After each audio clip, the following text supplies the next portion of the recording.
Hello नमस्कार. तुम्हा सर्वांना येणाऱ्या रथसप्तमीच्या खूप खूप शुभेच्छा. हॅपी रथसप्तमी. तर आज आपण जाणून घेऊयात रथसप्तमीचं महत्व काय आहे. रथसप्तमीच्या दिवशी आपण घरी पूजा अगदी साध्या आणि सोप्या पद्धतीने कशी करायची याबद्दल. तर चला व्हिडिओची सुरुवात करूया. तर सर्वात आधी रथसप्तमीच्या पूजेसाठी आपल्याला काय काय सामग्री लागणार आहे हे पाहूया. रथसप्तमी हा सण सूर्यदेवाचा आहे, म्हणून आपल्याला सूर्यदेवाची एक प्रतिमा किंवा फोटो लागेल. जर तुमच्याकडे अशा प्रकारे सूर्यदेवाची प्रतिमा किंवा फोटो नसेल तर तुम्ही रांगोळीनेही सूर्यदेवाची प्रतिमा काढून त्याचीही पूजा करू शकता. त्याच्यानंतर इथे मी घेतली आहे माझ्या देवघरातील गणपतीची मूर्ती. तर कोणत्याही पूजेची सुरुवात आपण गणपतीच्या पूजेपासूनच करावी. पूजेसाठी इथं मी हळदी कुंकू, 2 विड्याची पानं आणि थोडीशी फुलं घेतली आहे. सूर्यदेवांच्या पूजेसाठी आपल्याला लाल, केसरी किंवा पिवळ्या रंगाची फुलं वापरायची आहेत. 2026 मध्ये रथसप्तमी हा सण 25 जानेवारी रविवारी साजरा करायचा आहे. रथसप्तमीच्या दिवशी सूर्याला अर्घ देण्यासाठी इथं मी 1 तांब्या शुद्ध जल घेतला आहे. त्याच्यानंतर इथं मी 2 समई घेतल्या आहेत. समईमध्ये वाती ठेवल्या आहेत. 1 तामन लागेल गणपतींची अभिषेक पूजा करण्यासाठी. रथसप्तमीची पूजा मांडण्यासाठी इथं मी लाल रंगाचं वस्त्र घेतलं आहे. तर रथसप्तमीच्या पूजेसाठी आपल्याला लाल रंगाचं किंवा पिवळ्या रंगाचं वस्त्रच वापरायचं आहे. पूजेचं ठिकाण पवित्र आणि शुद्ध करण्यासाठी मी इथं थोडंसं गंगाजल घेतलं आहे. आचमनी घेतली आहे. आचमनीमध्ये मी पाणी भरून घेतलं आहे. गणपतींच्या अभिषेक स्नानासाठी थोडंसं कच्चं दूध लागेल. त्याच्यानंतर इथं मी थोडीशी पांढरी तीळ घेतली आहे. थोड्याशा अक्षता बनवून घेतल्या आहेत आणि हे आहे अष्टगन. याच्यामध्ये मी थोडंसं गंगाजल घालून अशा प्रकारे पेस्ट बनवून घेतली आहे. रथसप्तमीच्या दिवशी आपल्याला गुळाने बनवलेल्या प्रसादाचा नैवेद्य दाखवायचा असतो, म्हणून मी इथं गुळाने बनवलेला शिरा केला आहे. गणपतींना आपल्याला गुळ आणि खोबऱ्याचा नैवेद्य दाखवायचा असतो, म्हणून मी इथं थोडंसं खोबरं आणि गुळ घेतला आहे. रथसप्तमीच्या पूजेमध्ये आपल्याला 5, 7 किंवा 12 प्रकारची धान्यही ठेवायची आहेत. तर इथं मी 5 प्रकारांची धान्य घेतली आहेत. फळ प्रसाद म्हणून 2 सफरचंद घेतली आहेत आणि धान्यामध्ये तुम्ही काहीही ठेवू शकता. तर इथं मी ज्वारी, तांदूळ, हिरवे मूग, वाल आणि तुरीची डाळ घेतली आहे. त्याच्यानंतर पुसण्यासाठी इथे एक मी स्वच्छ वस्त्र घेतलं आहे. तर पूजेचं साहित्य तुम्ही पहिलेच जमवलं तर पूजा करणं अगदी सोपं होऊन जातं आणि पूजा करतेवेळी आपल्याला सारखं सारखं उठावंही लागत नाही. तर दिव्यांसाठी मी इथं तेल आणि काळी पिठीही घेतली आहे. आरती करण्यासाठी तुपात भिजवलेली फुलवाती घेतली आहे. रथसप्तमीच्या दिवशी सूर्यदेवांची त्यांच्या रथासह पूजा करायची असते, म्हणून आपण सूर्यदेव त्यांच्या रथासहित असलेली सुंदर रांगोळी काढणार आहोत. त्यासाठी इथं मी थोडीशी रांगोळी घेतली आहे. तर हे होतं रथसप्तमीच्या पूजेला लागणारं साहित्य. आता आपण पाहूयात रथसप्तमीच्या दिवशी आपण घरी पूजा कशी करायची. तर चला सुरुवात करूयात पूजेला. रथसप्तमी हा सूर्यदेवाला समर्पित सण असून माघ महिन्याच्या शुक्ल पक्षातील 7व्या दिवशी साजरा केला जातो. रथसप्तमीला अचला सप्तमी, आरोग्य सप्तमी किंवा माघी सप्तमी ही म्हणतात. या दिवशी सूर्यदेवाच्या रथाची पूजा केली जाते. या दिवशी सूर्यदेवाचा जन्म झाला असेही मानले जाते, म्हणून याला सूर्य जयंती ही म्हणतात. सर्वात आधी आपण पूजेचं ठिकाण गंगाजलाने पवित्र आणि शुद्ध करून घ्यायचं आहे. रथसप्तमी या दिवशी सूर्योदय होताना सूर्याची किरणे आपल्या शरीराला लाभदायक ठरतात. हा सण आरोग्य आणि तेजासाठी महत्वाचा मानला जातो, म्हणून याला आरोग्य सप्तमी म्हणतात.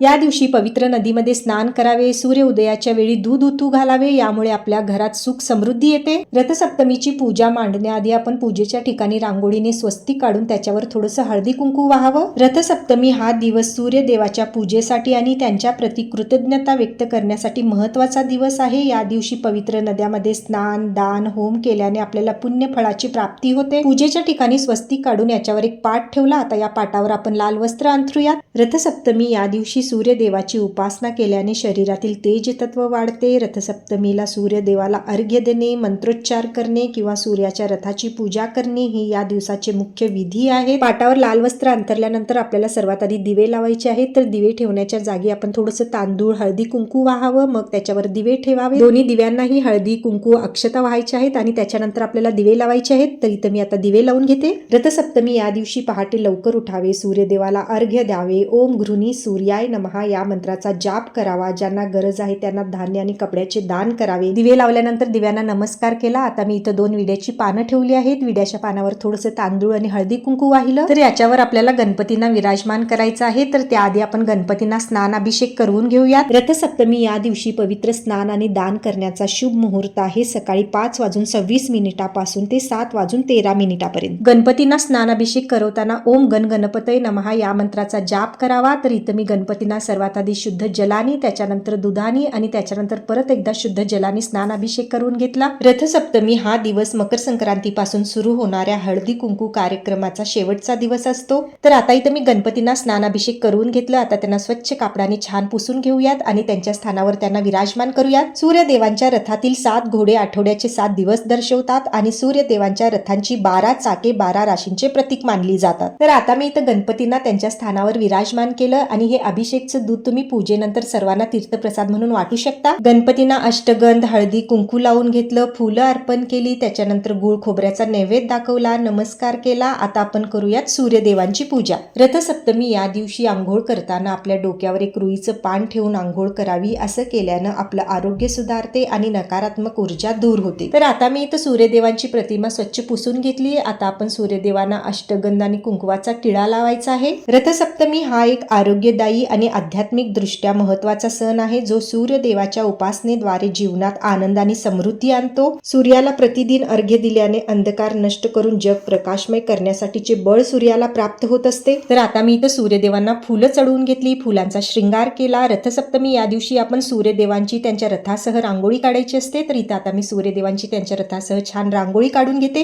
रथसप्तमी या दिवशी सूर्यदेवांची उपासना करून त्यांच्याकडून आरोग्य आणि सकारात्मक ऊर्जेची याचना करावी. रथसप्तमी या दिवशी दान धर्म केल्यामुळे भूतकाळातील पापापासून मुक्ती मिळते. रथसप्तमी या दिवसापासून हिवाळा संपून उन्हाळ्याची सुरुवात होते. तर आता तुम्ही इथं पाहू शकता सूर्यदेवांची त्यांच्या रथासह इथं मी छान रांगोळी काढून घेतली आहे. तर रथाची खूप छान रांगोळी मला काढता येत नाही, पण मी प्रयत्न केला आहे. तर चला आता याच्यावर थोडंसं आपण हळदी कुंकू व्हायचं आहे, फुलं चढवायची आहे. तर अशा प्रकारे मी रथसप्तमीची पूजा मांडून घेतली आहे. रथसप्तमीच्या पूजामध्ये आपल्याला 5, 7 किंवा 12 धान्यही ठेवायची आहेत. तर इथं मी 5 प्रकारची धान्य घेतली आहेत, ती ठेवून घेते. फळ प्रसाद म्हणून इथं मी 2 सफरचंद घेतली आहेत. गोड प्रसाद म्हणून मी इथं गुळाचा शिरा बनवून घेतला आहे, तो ठेवून घेते. तीळ आणि गुळाचाही नैवेद्य दाखवायचा असतो, तर इथं मी तीळ आणि गुळ ही ठेवून घेते. प्रसाद ठेवल्यानंतर नैवेद्य दाखवण्यासाठी आपल्याला आचमनीमध्ये पाणी भरून ठेवायचं आहे. प्रतिदिन तुम्हाला सूर्यदेवांना अर्घ्य द्यायचं होत नसेल तर तुम्ही रथसप्तमीला आवर्जून आणि आठवणीने सूर्यदेवांना अर्घ्य द्यावे. तर इथं मी शुद्ध जलाने भरलेला एक तांब्या घेतला आहे. त्याच्यामध्ये थोडंसं हळदी, कुंकू, अक्षता आणि पांढरी तीळ घातली, थोडासा गुळ घातला, एक फूल घातलं. तर पूजेनंतर आपल्याला ह्या जलाने सूर्यदेवांना अर्घ्य द्यायचा आहे. तोपर्यंत हा तांब्या आपण पूजनात ठेवूया. रथसप्तमी या दिवशी सूर्यदेव उत्तर दिशेकडे प्रवास सुरू करतात. रथसप्तमी हा सण सूर्यदेवाच्या उत्तरायण प्रवासाच्या सुरुवातीचे प्रतीक आहे. आता आपण संकल्प करणार आहोत. त्यासाठी उजव्या हातावर थोडेसे अक्षत, एक फूल आणि थोडंसं जल घेऊन प्रार्थना करायची आहे. हे सूर्यदेव, आज रथसप्तमीच्या दिवशी मी तुमची पूजा अगदी भक्तिभावाने करत आहे. माझी पूजा तुम्ही स्वीकार करून घ्यावी आणि तुमचा शुभ आशीर्वाद आमच्या परिवारावर सदैव राहावा अशी प्रार्थना करून हातातील अक्षत, फूल आणि जल सूर्यदेवांसमोर सोडून द्यावे. तर आता आपल्याला धूप दाखवून घ्यायचं आहे. त्याच्यानंतर आपण आरती करणार आहोत. तर इथं मी गणपतींना, सूर्यदेवांना आणि सूर्यदेवांच्या रथांना ही धूप दाखवली. तर मित्रांनो, तुम्हाला हा व्हिडिओ छान वाटला तर व्हिडिओला लाईक करा. चॅनलला अजून सबस्क्राईब नाही केला असेल तर सबस्क्राईब करून सपोर्ट करा. आरती करण्याआधी आपल्याला नैवेद्य दाखवायचा आहे. तर जे काही आपण प्रसादासाठी ठेवलं आहे ना, त्याच्या भोवती अशा प्रकारे पाणी सोडून आपल्याला नैवेद्य दाखवायचा आहे. त्याच्यानंतर आरती करायची आहे. तर सर्वप्रथम आपण गणपतीची आरती करणार आहोत, त्याच्यानंतर सूर्यदेवांची आरती करायची आहे. तर इथे मी गणपतींची आरती करून घेतली. सूर्यदेवांची आरती मला तोंडपाठ नव्हती, तर पुस्तकात पाहून मी सूर्यदेवांची आरती करून घेतली. तर अशा प्रकारे गणपतींना, सूर्यदेवांना आणि सूर्यदेवांच्या रथाला आरती दाखवली. त्याच्यानंतर आरती भोवती अशा प्रकारे थोडंसं पाणी सोडून आपण ही आरती घ्यावी. घरातल्या सर्वांना आरती द्यावी, अक्षता अर्पण कराव्यात, नमस्कार करावा आणि प्रार्थना करावी. हे सूर्य भगवान, तुझी पूजा करत असताना कळत न कळत माझ्या हातून काही चुकी झाली असेल तर मला क्षमा कर आणि माझी पूजा तू स्वीकार करून घे. पूजेनंतर आपल्याला सूर्यदेवांना अर्घ्य द्यायचा आहे. तर जो पूजनात आपण तांब्या ठेवला होता ना, तो घेऊन आपण आता सूर्यदेवांना अर्घ्य देऊया. रथसप्तमी या दिवशी सूर्यदेवांना अर्घ्य देताना ओम घृणी सूर्याय नमः या मंत्राचा जाप करावा. या मंत्राचा जाप केल्याने सूर्यदेव प्रसन्न होतात. रथसप्तमीला सूर्यदेवांना अर्घ्य दिल्याने आपल्या कुंडलीतील दोषांचे निवारणही होते. तर अशा प्रकारे रथसप्तमीच्या दिवशी आपण घरी पूजा करावी. हा व्हिडिओ तुम्हाला कसा वाटला जरूर कमेंट करा. आवडला तर लाईक करा. चॅनलला अजून सबस्क्राईब नाही केलं असेल तर सबस्क्राईब करून सपोर्ट करा. भेटूया अजून एक नवीन व्हिडिओ सोबत. तोपर्यंत तुम्हा सर्वांना रथसप्तमीच्या खूप खूप शुभेच्छा. हॅपी रथसप्तमी.